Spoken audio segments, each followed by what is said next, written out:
नमस्कार, मैं हूं मोनिका जायसवाल और आप देख रहे हैं भारत 24। दिल्ली एनसीआर में खतरनाक स्तर पर पहुंच चुका है प्रदूषण। सुबह शाम लोगों को सांस लेने में खासी दिक्कतें हो रही हैं।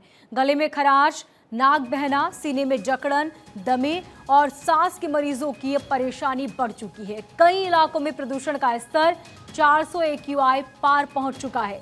तो दिल्ली में अब दम घुटने लगा है। तस्वीरें आप देख रहे हैं, चारों तरफ आपको धुंध नजर आ रही है। ये प्रदूषण की धुंध है जिसकी वजह से अब लोगों को परेशानियां हो रही हैं। सांस लेने में तकलीफ, आंखों में जलन, गले में खराश जैसी परेशानियां होने लगी है। और दिल्ली एनसीआर के लोग अब इन्हीं परेशानियों से दो चार हो रहे हैं। दमे और सांस के मरीजों को खासी दिक्कतें हो रही हैं। कई इलाकों में ये प्रदूषण 400 AQI के पार पहुंच चुका है, जो कि बेहद खराब श्रेणी का माना जाता है। चारों तरफ धुंध। आपको बता रहे हैं कि दिल्ली में दम घुटने वाली यह हवा जो बहुत ही धीमी गति से चल रही है। ITO की बात करें तो यहां पर AQI 349 है।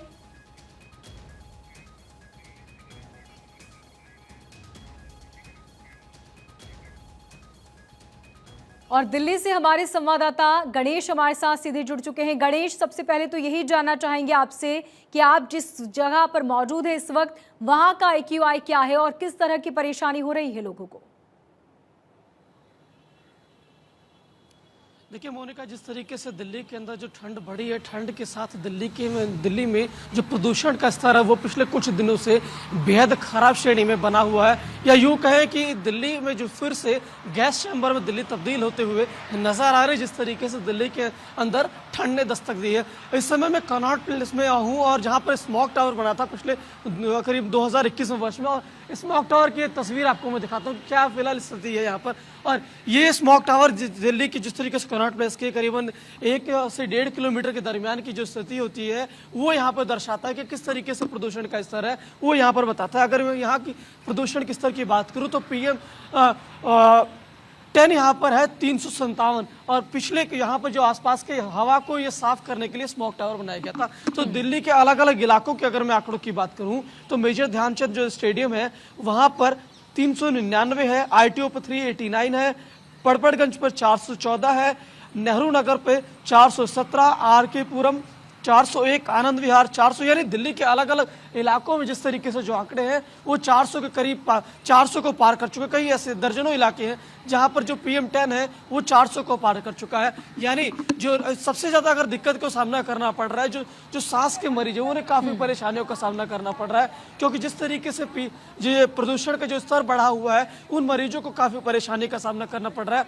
तो उधर सरकार की तरफ से कहा जा रहा है कि हम लगातार काफी प्रयास कर रहे हैं और कंस्ट्रक्शन साइट्स पर यहाँ पर कंस्ट्रक्शन बैन कर दिया गया है कि केवल जो जरूरी परियोजनाएं हैं उन पर केवल कंस्ट्रक्शन का कार्य जारी है। तो उधर सरकार की ओर से जो जहां पर कंस्ट्रक्शन चल रहे हैं और जो नहीं मान रहे हैं, नियमों का उल्लंघन कर रहे हैं, उनके ऊपर चालान भी किया जा रहा है। लेकिन जो दिल्ली का प्रदूषण है, वायु प्रदूषण का स्तर है, वो कम नहीं हो पा रहा है। लगातार वो बेहद खराब श्रेणी में पिछले करीब 1 हफ्ते से बना हुआ है। जी गणेश, कयास लगाए जा रहे थे कि दिवाली के बाद 1 हफ्ते बाद प्रदूषण धीरे धीरे कम होने लगेगा, लेकिन प्रदूषण कम नहीं हो रहा बल्कि जस का तस बना हुआ है। इसकी क्या वजह है?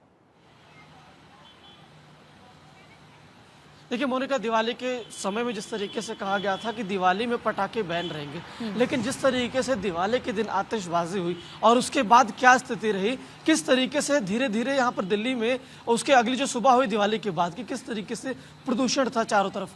फिर उसके बाद क्या देखने को मिलता है कि दिल्ली से जो सटे राज्य है वहाँ पर लगातार पराली जलाई जा रही है।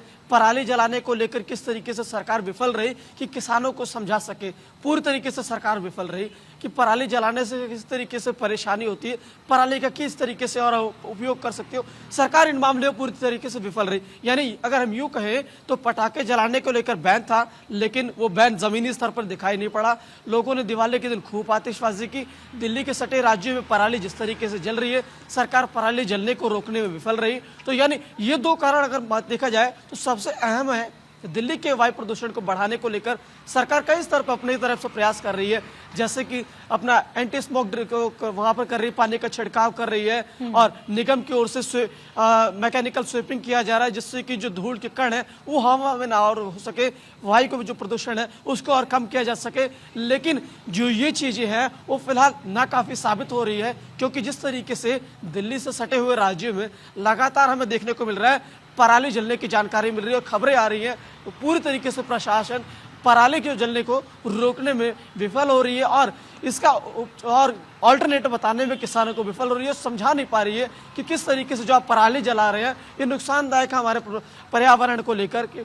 यानी सरकार जो दावे करती थी कि दिवाली के दिन पटाखे नहीं जलेंगे, पटाखे जले, और पराली को कहा जा रहा था कि हम पराली इस बार कोशिश करेंगे कि किसान पराली ना जला पाए, लेकिन हर स्तर पर सरकार हमें विफल देखने को मिल रही है, चाहे वह राज्य सरकारें हो या केंद्र सरकार हो।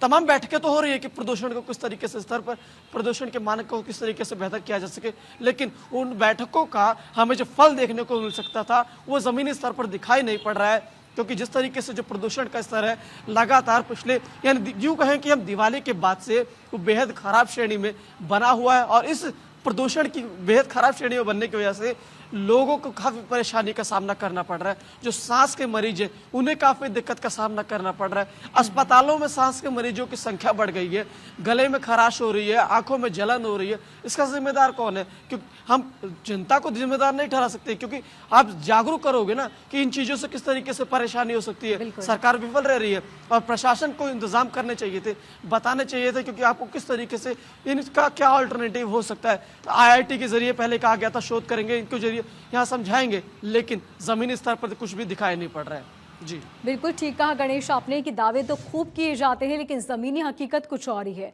आपसे ये भी समझना चाहेंगे कि हवा जो कि बेहद ज़रूरी है हमारे लिए और लोग स्वस्थ रहने के लिए अक्सर हवा लेना चाहते हैं, लेकिन यहाँ पर तो हवा भी बहुत जहरीली हो चुकी है। अब ऐसे में जो लोग मॉर्निंग वॉक के लिए निकलते हैं या सुबह टहलने के लिए निकलते हैं, अपने घर के दरवाजे खोल देते हैं ताकि शुद्ध हवा आए, उनकी क्या स्थिति है? अब किस तरह हमारी जो आम जीवनचर्या है वो अब किस तरह बदल जाएगी?